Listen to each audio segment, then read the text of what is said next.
easy as well, and that includes a little tour around St Francis Basilica with one of the Franciscan friars that live and work there. We have a little tour organised for everybody in the morning, and then after the morning's over, what about optional tours we have organised there for you later. That takes us on to Monday, so we're in Rome from Thursday night and then on to direction. You arrived on your own, under your own steam. I'd like to know also today, please, what you're doing at the end of the tour, whether you're something you can look out for as we're driving around. But all the luggage is always labelled with our tour number. Okay, so whatever number you've got, that's fine.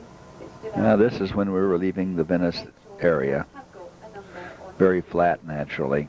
Some of the hotels we're going to stay in will have other calls. We'll ask them and they'll get it sorted out. They'll send you a call. I'll show of driving on Italian roads. This is some area in here that kind of illustrates. Another word that I often have to mention, and that's something about Italian plumbing, which sometimes might be a little bit of a surprise to some. That's common and just expected. Now watch now this driver, you see he eases out, forces that car over. Of course there's a big truck coming down the road there in this direction, so he has to really cut back over in a hurry, but no one seems to get upset about it.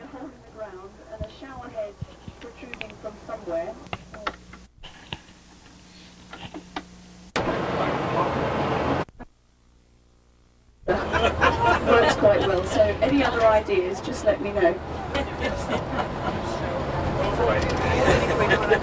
Coffee, soft drinks, and usually snacks as well, sandwiches, rolls and self, but obviously it doesn't have the history or the fame, so it's known as the poor man's Venice. An island quite heavily dependent on its fishing industry. In fact, you'll see out here in the waters, as they get a little bit deeper, fishing nets, fishing boats and fishermen. As well as, of course, the seabirds here who are doing their own fishing. You can see the water here is quite shallow, but it gets deeper the further out we drive towards the island of Chioggia. Now, Chioggia and these waters here were the site of a great battle in the 14th century when Venice had a battle known as the 100 Years' War with one of its great enemies, Genova.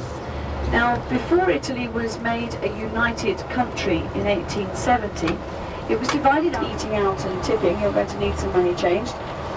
Several points here. First of all, Italy is a country of bureaucracy, and the banks particularly are very fond of large and complicated sheets of paper. Not only visiting the Italian state, we're going to be visiting San Marino today, which is another state, and the Vatican City when you get down to Rome. So if you're a collector, or you know somebody who is, then some different and very original stamps you can also buy in such.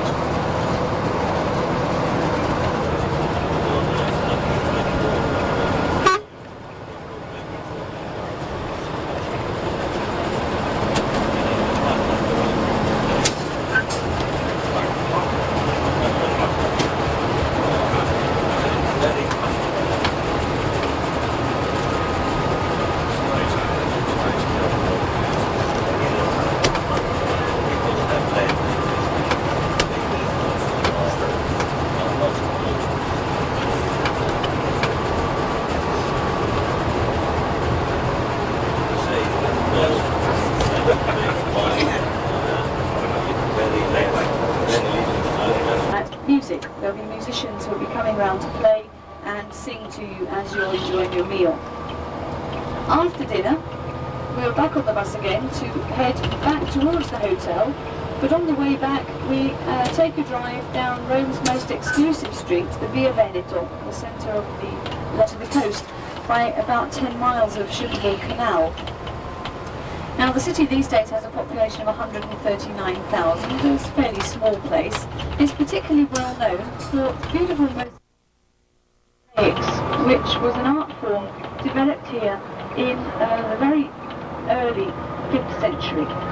Now, at that time, 204 came to Ravenna, not alone, but with his sister, a lady called Galla Placidia.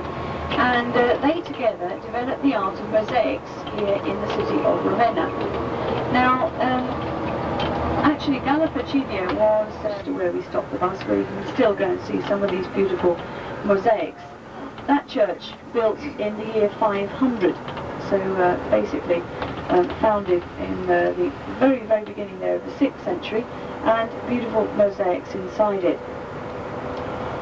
Now we're going to have an hour and a half here. We're going to leave. We were disappointed we didn't get to see any mosaics. By the time we never really found them in time. Kay had to go to the bank, took a little bit of time for that. This is a character here, one of the beggars. Who's doing pretty well. Not as well as some, though. She meets all the buses according to the tour guide.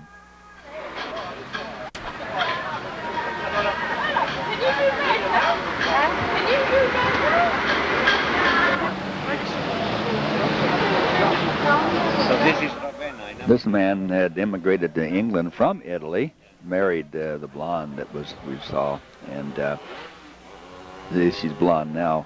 That's the lady there, and he could speak Italian, so it helped us time to time when we had to buy something. We left Venice this morning approximately 8:30. We now had some cappuccino and sweets or something. What do you call them? Brioche, I guess. And after this, we're going to go over to one of the local churches and see some famous mosaics.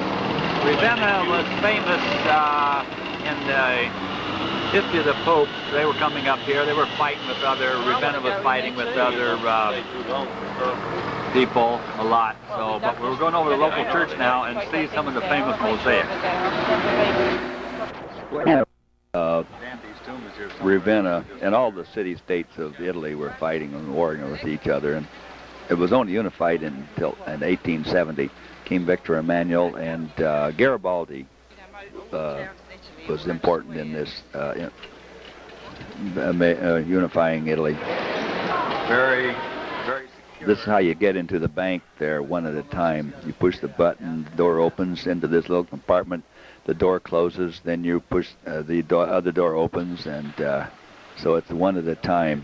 One till the other one is. The Italians have a nasty habit of robbing banks. They do it in the most violent ways. One of them drove a truck through the wall, I guess, and so they robbed it that way. So they're very cautious about it. I don't know if they're any worse than America. They just have a different attitude towards it for some reason or other. Kay had to go in and cash some traveler's checks. We're going down straight ahead there to Dante's tomb, and if we'd had time on the left, we could have gone into here and seen some impressive mosaics, but unfortunately we didn't really know what it was all about.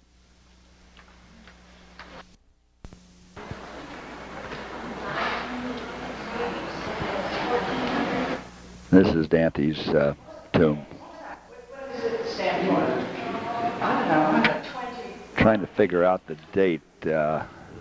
Someone explained that a certain way they had of writing some of their Roman numerals